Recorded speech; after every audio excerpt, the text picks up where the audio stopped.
शुरुआत एक बड़ी खबर के साथ। महाराष्ट्र के पुणे से बड़ी खबर। पुणे के दौंड में दो गुटों में बड़ा बवाल हो गया। बिल्कुल, सोशल मीडिया पर एक विवादित पोस्ट करने के बाद विवाद ऐसा बढ़ा कि दो गुट आमने सामने आ गए। हालात इतने बिगड़ गए कि पुलिस को आंसू गैस के गोले दागने पड़े। यहां तक कि मस्जिद में तोड़फोड़ की कोशिश की गई है। इलाके में तनाव के बाद भारी पुलिस बल तैनात किया गया है। पूरा मामला महाराष्ट्र के पुणे से। तो तस्वीरें आपको दिखा रहे हैं जहां पर मस्जिद में पथराव और तोड़फोड़ हुआ। दरअसल सोशल मीडिया पर एक पोस्ट किया गया था और इसी पोस्ट को लेकर यह विवाद शुरू हुआ, जिसके बाद हालात ऐसे बिगड़े कि मस्जिद में पथराव हुआ। पुणे के दौंड का यह पूरा मामला है। महज सोशल मीडिया पर एक पोस्ट और उस पोस्ट के बाद किस तरह की परिस्थितियां बनी, ये 3 तस्वीरों में आप देख रहे हैं।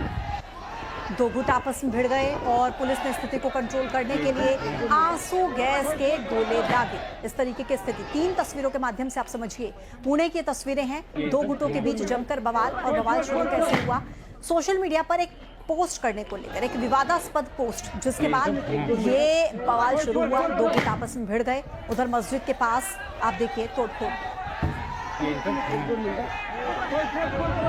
यवत गांव में आज दोपहर में एक इंफॉर्मेशन सामने आई कि किसी एक यंगस्टर ने, एक यंग लड़के ने उसके मोबाइल फ़ोन पे और फेसबुक व्हाट्सएप पे एक स्टेटस रखा है जो ऑब्जेक्शनेबल स्टेटस है। तो इसकी रिपोर्टिंग होते ही उस लड़के को पुलिस स्टेशन ने अपने थाने में लिया और गांव के लोगों से, जो प्रतिनिधि लोग आए थे, उनके साथ मीटिंग शुरू की। लेकिन तब तक ये जो मैसेज था, वो जो स्टेटस है, वो गाँव में फैल चुका था और उसकी वजह से फिर ऑलरेडी इमोशन कुछ हाइटन थे, क्योंकि कुछ 8 दिन पहले ही गांव में कुछ तान तनाव की घटना होने की वजह से इमोशन हाइटन थे। तो लोग रास्ते पे आए, उसमें से कुछ यंगस्टर्स ने ग्रुप बना के गांव में घूमना शुरू किया। लेकिन तब तक हमारी पेट्रोलिंग टीम, हमारा बंदोबस्त यहाँ पे इमीडिएटली रिस्पॉन्ड किया और किसी को किसी प्रकार की इंजरी नहीं हुई है। जो 1-2 स्ट्रक्चर को थोड़ा सा नुकसान हुआ है उसका हम। इधर कांग्रेस सांसद राहुल गांधी ने SIR के मुद्दे पर चुनाव आयोग पर बड़ा आरोप लगा दिया। संसद के बाहर राहुल ने यह दावा किया कि चुनाव आयोग वोटों की चोरी कर रहा है। उन्होंने कहा है कि हमारे पास एटम बम है, जब फटेगा तो चुनाव आयोग बचेगा नहीं। राहुल गांधी ये कह रहे हैं। चुनाव आयोग में जो भी वोट चुराने का काम कर रहे हैं उन्हें हम छोड़ेंगे नहीं। तो चुनाव आयोग पर राहुल गांधी के ये आरोप, जिसके बाद बीजेपी ने जोरदार पलटवार किया। बीजेपी ने राहुल गांधी की भाषा को अमर्यादित बताया है।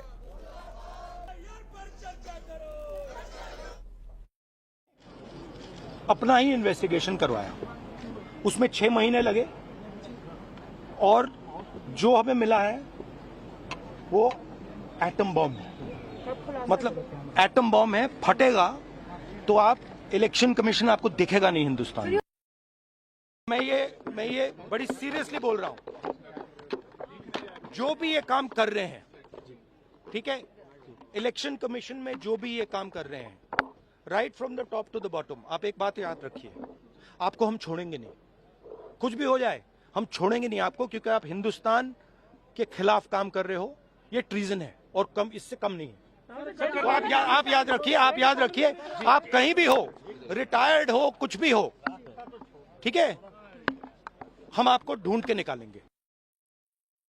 तंत्र में विश्वास ही नहीं करते हैं, तभी ये ऐसी बातें, ये कैसी भाषा है आप सोचिए। हम इलेक्शन कमीशन के ऊपर एटम बम की तरफ फट जाएंगे। अरे ये कैसी भाषा है भैया? इसको आप बहुत अच्छे, ठीक है, मतभेद हैं, आप बोलिए। हम इलेक्शन कमीशन को लेकर सुप्रीम कोर्ट तक जाएंगे, हम इलेक्शन कमीशन के विरोध में प्रदर्शन करेंगे लोकतांत्रिक तरीके से, मगर एटम बम की तरफ फट जाएंगे। भाषा में ही अलोकतांत्रिक अमर्यादा है। भाषा ही दिखाता है कि ये लोग फटना चाहते हैं, बम की तरह फटना चाहते हैं। तो राहुल गांधी के आरोपों पर चुनाव आयोग का भी जवाब आया है। चुनाव आयोग की तरफ से कहा गया है कि हर दिन लगाए जा रहे बेबुनियाद आरोप को नजरअंदाज करते हुए निष्पक्ष और पारदर्शी तरीके से काम किया जा रहा है। सभी चुनाव कर्मी ऐसे गैर जिम्मेदाराना बयानों पर ध्यान न दें, अपना काम पूरी शिद्दत और समर्पण के साथ करते रहें। ये कह रहा है, कौन कह रहा है? Election commission.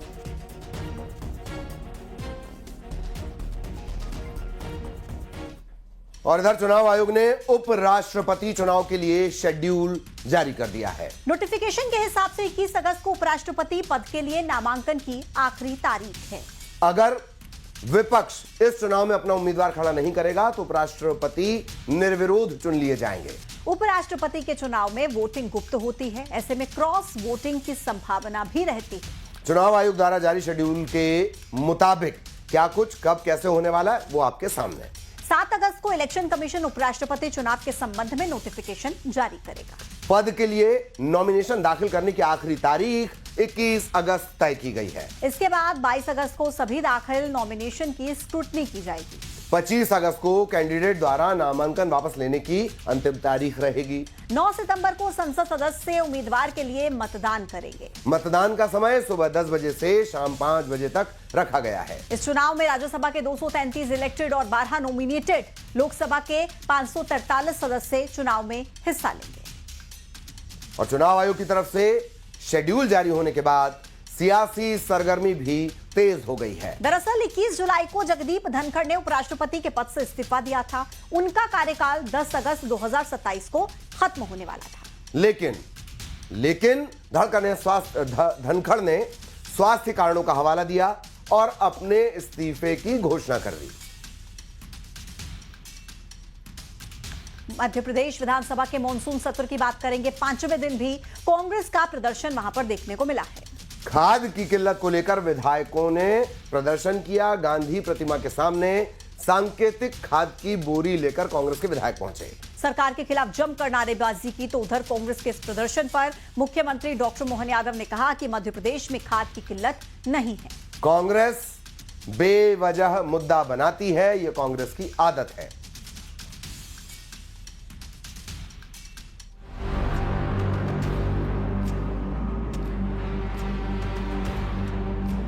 एमपी विधानसभा के मॉनसून सत्र के 5वें दिन भी कांग्रेस का भारी हंगामा देखने को मिला है।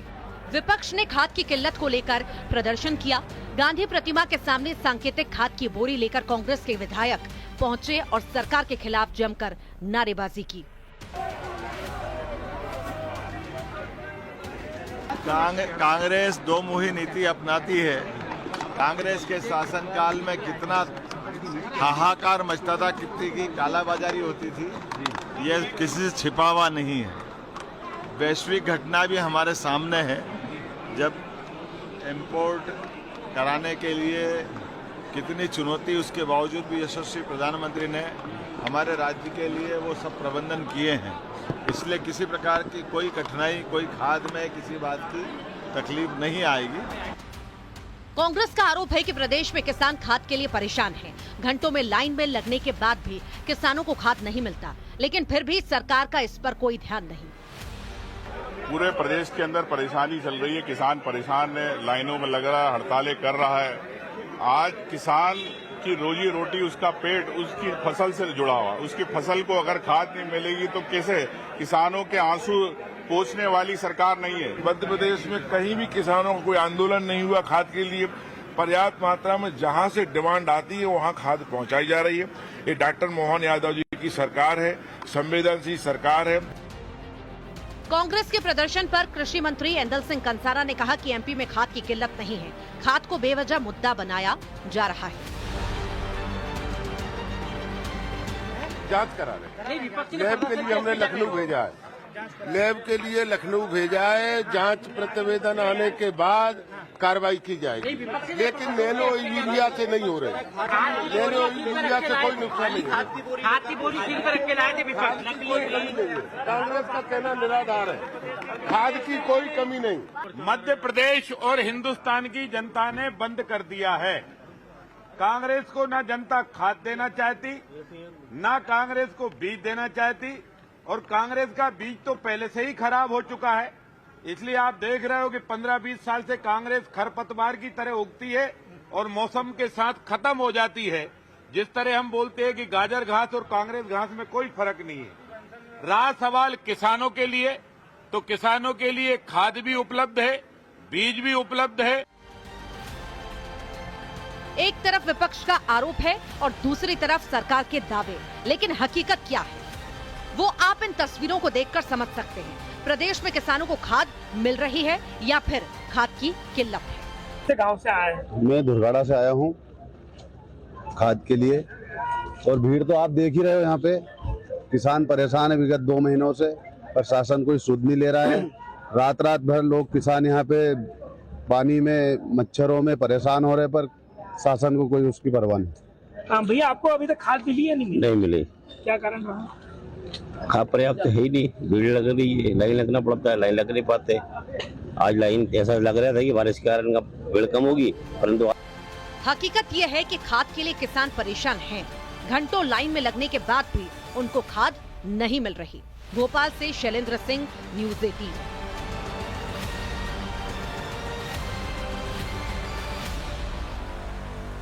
अब बात करते हैं मंत्री विजय शाह की। कर्नल सोफिया कुरैशी पर दिए गए बयान को लेकर कांग्रेस ने विधानसभा के बाहर हंगामा किया। कांग्रेस ने विजय शाह के इस्तीफे की मांग की है। नेता प्रतिपक्ष उमंग सिंघार का कहना है कि उनका बयान माफी के काबिल नहीं है। उधर कैबिनेट मंत्री विश्वास सारंग ने कहा कि मामला कोर्ट में है, संवेदनशील विषयों पर हंगामा करना कांग्रेस की आदत है। आपको बता दें कि कर्नल सोफिया पर दिए गए विजय शाह के विवादित बयान का मामला अभी सुप्रीम कोर्ट में है। बार बार सुप्रीम कोर्ट की तरफ से उन्हें जबर किस्म की फटकार लगाई जा रही है। उनके बताने से क्या होता है? आजादी की लड़ाई वाले लोग हैं हम। ये कहां थे जो कह रहे हैं चीन और पाकिस्तान का कांग्रेस को कह रहे हैं कांग्रेस का इतिहास जान ले और खुद का बता दे। कोई मामला यदि कोर्ट में लंबित है, उस विषय को लेकर सदन की परंपरा भी है और सदन की गरिमा भी इस बात को कहती है कि वो मुद्दा सदन में नहीं उठाया जाना चाहिए। पाकिस्तान और चीन की भाषा बोलकर कांग्रेस सेना को हतोत्साहित कर रही है। शाह ने जिस प्रकार से अपमान किया, महिला का अपमान किया, आतंकी बहन का, तो कांग्रेस पार्टी और पूरे देश ने देखा। आप सब जानते हैं हम लोग बर्खास्त करने की मांग करते हैं, लेकिन ये इनका देश प्रेम नहीं है, ये इनका मंत्री प्रेम है। बात एक ऐसे घटिया निर्माण की जो पहली बारिश नहीं झेल पाया। करोड़ों रुपए की लागत से बनाया जा रहा डैम बारिश में बह गया। खबर अनूपपुर से, जहां बारिश ने घटिया निर्माण कार्य की पोल खोल कर रख दी। पहली बारिश में यहां 37 करोड़ की लागत से बना स्टॉप डैम पानी में बह गया। नल जल योजना के तहत स्टॉप डैम का निर्माण करवाया जा रहा था, जिसके घटिया निर्माण की पहले भी शिकायत की गई थी, लेकिन इसके बावजूद मामले में कोई कार्रवाई नहीं हुई और अब पहली ही बारिश में स्टॉप डैम बह गया। अब कलेक्टर ने फिर से स्टॉप डैम बनाने के आदेश दिए हैं।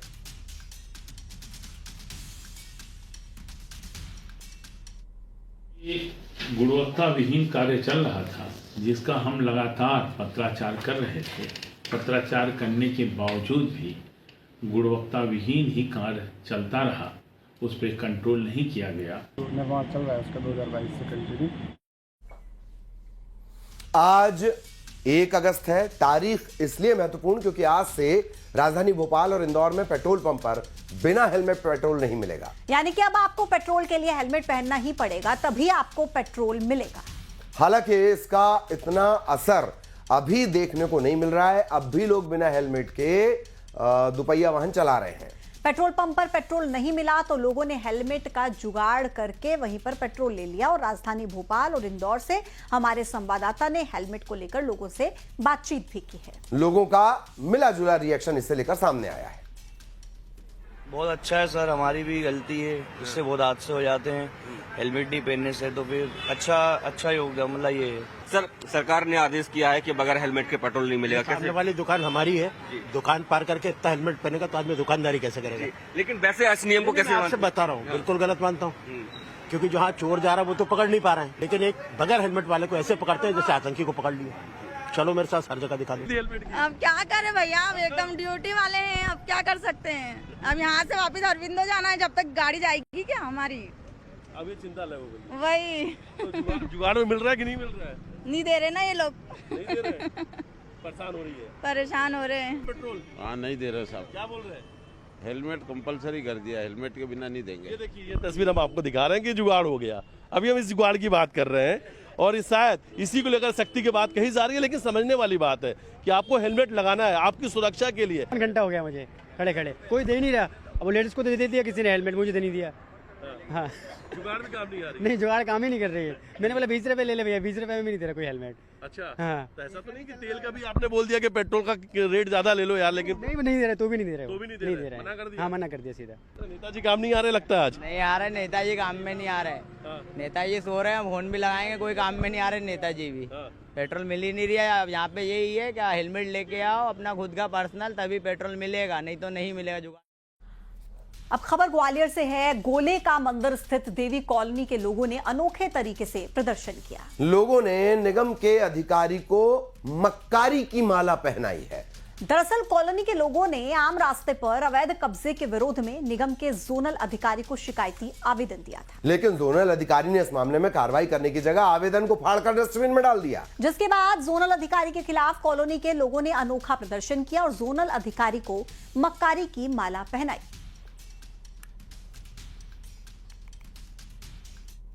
कॉलोनी गोलेट मंदिर के निवासी हैं।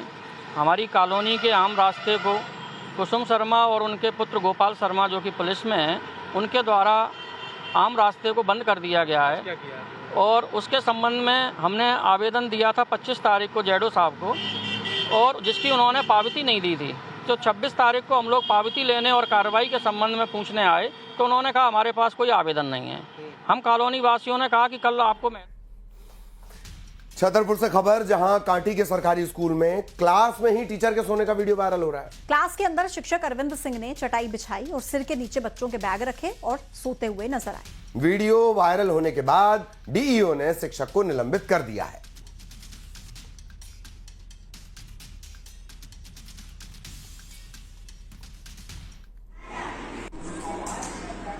अभी सोशल मीडिया के द्वारा और आपके द्वारा जानकारी प्राप्त हुई है और वीडियो मुझे प्राप्त हो गया है। मैंने संकुल प्राचार्य को प्रतिवेदन प्राप्त करने के लिए भेजा है और जैसे ही प्रतिवेदन आता है मैं तत्काल उस पर जो भी नियमानुसार है वैधानिक कार्रवाई करूँगा।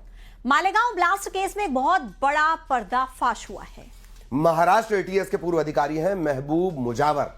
उन्होंने यह दावा किया है कि उन्हें आरएसएस प्रमुख मोहन भागवत को गिरफ्तार करने का निर्देश दिया गया था। न्यूज 18 से एक्सक्लूसिव बातचीत में पूर्व एटीएस अधिकारी ने कहा कि यह कदम भगवा आतंकवाद की थ्योरी को स्थापित करने के मकसद से उठाया जा रहा था। पूर्व एटीएस अधिकारी का दावा है कि भागवत के नाम के लिए कांग्रेस की सरकार ने दबाव डाला था। जिले में यह भी आदेश था मेरे को कि तुम नागपुर से मोहन भागवत जी को लेके आओ बोलते। हाँ, यही कहा गया था, मेरे को आदेश दिया गया था वैसा। तो वो भयानक था, अच्छा नहीं था, वो झूठ था। और मेरे लिए तो मेरी जिंदगी बर्बाद करने का आदेश था, वो मैंने नहीं किया। वो जब जो सत्ते पे थे, जो भी सरकार थी, उनके तरफ से मेरे को कोई तब के इसके अंदर मेरे को दबाव था ही ना। मेरे को एक बार अंदर डाले, मैं इतना 40 साल नौकरी किया हूँ मैं पुलिस खाते में, 35 साल इंचार्ज बोल के काम किया, मेरे साथ ऐसा। और इधर पूर्व एटीएस अधिकारी के खुलासे पर महाराष्ट्र के सीएम फडणवीस का भी बयान आया है। उन्होंने कहा कि वोट की राजनीति के लिए कांग्रेस ने साजिश रची। फडणवीस ने कहा कि भगवा आतंकवाद जैसे शब्द तैयार किए गए। साथ ही उन्होंने दावा किया कि परत दर परत अभी और ऐसे खुलासे होंगे। 2008 का षड्यंत्र है, ये सभी के सामने अब खुल चुका है। और उस समय की जो सरकार है, इस सरकार ने वोट की राजनीति के लिए हिंदू टेरर और भगवा आतंकवाद ये शब्द तैयार किए थे। समय इस्लामिक आतंकवाद था, वो आज भी है, पर ऐसा किसी ने नहीं कहा था कि सारे मुस्लिम आतंकवादी है, किंतु बावजूद उसके तमाम हिंदुओं को आतंकवादी ठहराने का प्रयास ये कांग्रेस के माध्यम से उस समय किया गया था। और उसी की कड़ी है, अब धीरे धीरे लोग बोलना शुरू करेंगे और कई गंभीर चीजें बाहर आएगी। और इसी के साथ 5 की आंच में आज के लिए इतना ही। नमस्कार।